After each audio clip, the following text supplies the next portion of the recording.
بسم اللہ الرحمن الرحیم۔ اللہ ذوالجلال کی ذات اقدس کہاں ہے؟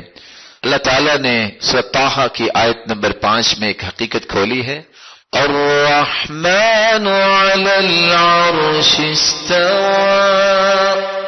رحمان وہ ہے جو عرش پر قائم ہوا، بلند ہوا۔ سورۃ الاعراف میں آیت کا نمبر ہے 54، اللہ رب العزت فرماتے ہیں ان ربکم اللہ الذی خلق السماوات والارض فی 6 ایام ثم استوى علی العرش۔ اللہ ذوالجلال وہ ذات ہے جس نے آسمان اور زمینوں کو 6 دن میں پیدا کیا، پھر وہ عرش پر مستوی ہوا، قائم ہوا۔ تیسری جگہ اللہ ذوالجلال سورۃ یونس علیہ السلام اس سورت کی آیت نمبر 3 میں فرماتے ہیں ان ربکم اللہ الذی خلق السماوات والارض فی 6 ایام ثم استوى علی العرش۔ اللہ ذوالجلال وہ ذات ہے جس نے آسمان اور زمین کو 6 دن میں پیدا کیا، پھر وہ عرش پر مستوی ہوا۔ چوتھی جگہ پہ سورۃ الفرقان میں اللہ ذوالجلال نے فرمایا، اور یہ 59 آیت کا نمبر ہے، الذی خلق السماوات والارض وما بینہما فی 6 ایام ثم استوى علی العرش۔ اللہ وہ ذات ہے جس نے آسمان اور زمین اور جو کچھ اس کے درمیان ہے 6 دن میں بنایا، پھر وہ مستوی علی العرش ہوا۔ سیدنا ابن عباس روایت کرتے ہیں کہ ایک شخص اللہ کے رسول کے پاس آیا، اس کے پاس ایک لونڈی تھی کالے رنگ کی۔ وہ کہنے لگا میں اس کو آزاد کرنا چاہتا ہوں، کیا یہ آزاد کرنے کے قابل ہے؟ آپ نے فرمایا رکو۔ اس لونڈی سے سوال کیا این اللہ، بتاؤ اللہ کہاں ہے؟ غور کیجئے گا، آج دنیا کیا کہتی ہے؟ اللہ ہر جگہ موجود۔ صحیح مسلم کی 537 نمبر روایت بتاتی ہے اللہ کے رسول نے پوچھا این اللہ، اللہ کہاں ہے؟ فاشارت بیدہا الی السماء، اس لونڈی نے ہاتھ اٹھا کے آسمان کی طرف کہا اللہ آسمانوں میں ہے۔ آپ نے دوسرا سوال کیا من انا، میں کون ہوں؟ وہ کہنے لگی انت رسول اللہ، آپ اللہ ذوالجلال کے سچے پیغمبر ہیں۔ آپ نے 2 چیزیں پوچھنے کے بعد فرمایا اعتقها فانها مؤمنہ، یہ مومنہ ہے، جاؤ اس کو آزاد کر دو۔ ایمان کے لیے 2 بنیادی شرطیں ہیں، مانیے اللہ کی ذات ہے، لیکن کہاں ہے؟ ذات کے اعتبار سے اللہ عرش پر ہے، اس کا علم، اس کی قدرت زمین کے ذرے ذرے میں ہے، ایک ایک جگہ پہ ہے۔ یہاں میں 5 فکر آپ کے سامنے پیش کرتا ہوں، امت کدھر اپنے آپ کو لے گئی اور صحیح فکر کیا ہے۔ 5 افکار دنیا میں اس وقت گردش کر رہے ہیں۔ پہلا فکر، دہریے کہتے ہیں اللہ ہے ہی نہیں، آپ نے سنا ہوگا، ہم زندہ ہوتے ہیں، مرتے ہیں، وہی روحیں واپس آ جاتی ہیں، زمانہ ہی ہمیں مارتا ہے، کوئی رب نہیں۔ یہ کن کا فکر ہے؟ دہریوں کا۔ دوسرا فکر میں ادب سے بیان کروں گا لیکن سمجھیے گا ضرور۔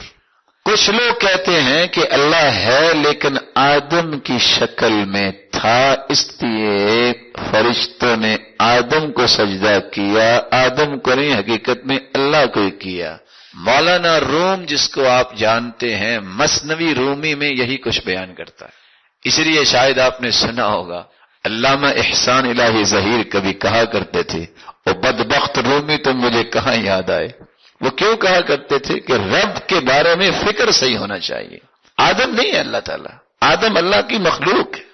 تیسرا فکر ہے، کہتے ہیں اللہ تو ہے لیکن محمد مصطفیٰ کی شکل میں مدینے میں اتر آیا۔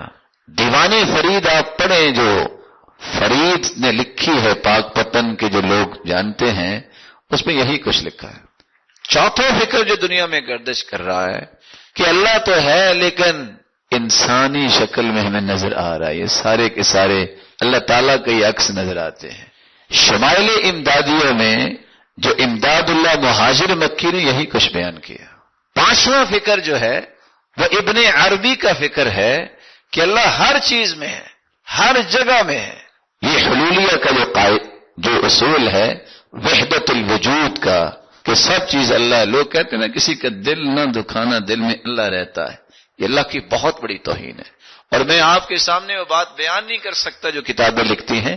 یہ ابن عربی کہا کیا کرتا تھا، وَمَا الْكَلْبُ وَالْخِنْزِيرُ إِلَّا إِلَٰهُنَا، کتا بھی ہمارا رب ہے، خنزیر بھی، کیونکہ ان میں بھی ہمیں اللہ کی انوار نظر آتی.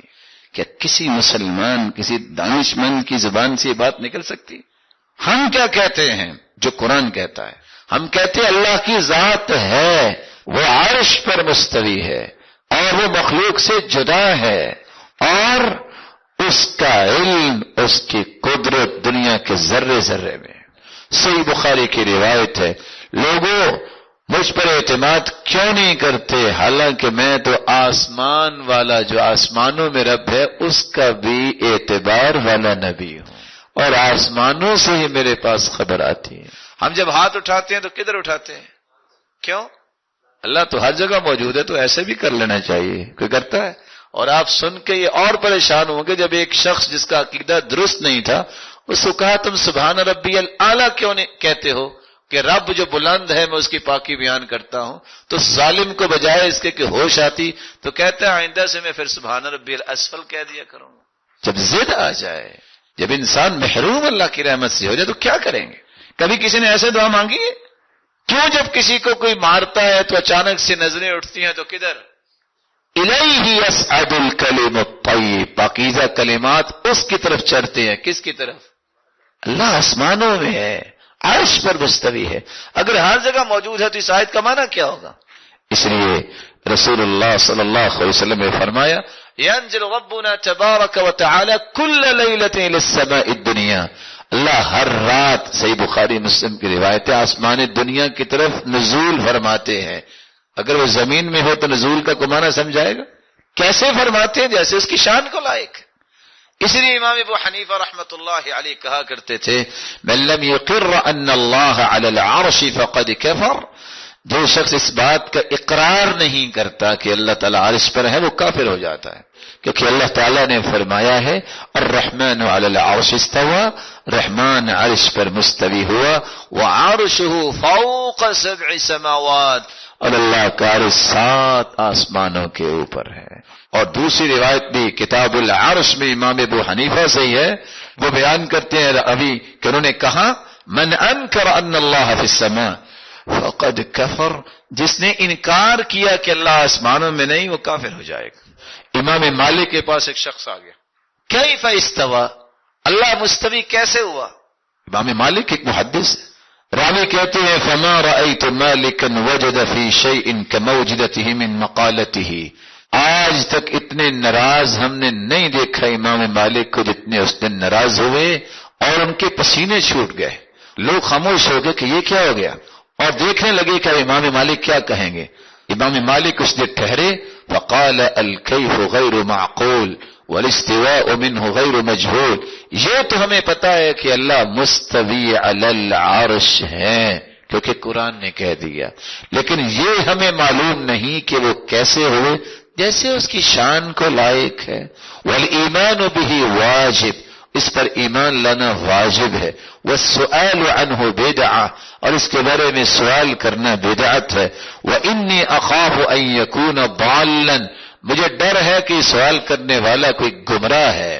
وامر به فاخرج، اور ساتھ انہوں نے حکم دیا کہ اس بندے کو میری مجلس سے باہر نکال دو، اور نکال دیا گیا. اور میں آپ سے بھی گزارش کروں گا آپ جب بھی کوئی بات کریں تو حدیث کی روشنی میں کیا کریں. لوگ پوچھتے ہیں اللہ تعالیٰ کہاں ہے؟ کہتے ہیں اللہ ہر جگہ موجود ہے. یہ زبان زد عام ہو گیا ہے اور کچھ سوچتے نہیں ہے میں کیا کہہ رہا ہوں. قرآن کو کیسے ٹھکرائیں، ان حدیثوں کو کیسے ٹھکرائیں؟ اللہ ذات کے اعتبار سے کہاں ہے اور اپنے علم اور قدرت کے اعتبار سے کہاں ہے؟ دنیا کے ہر کونے کونے میں اللہ کا علم ہے.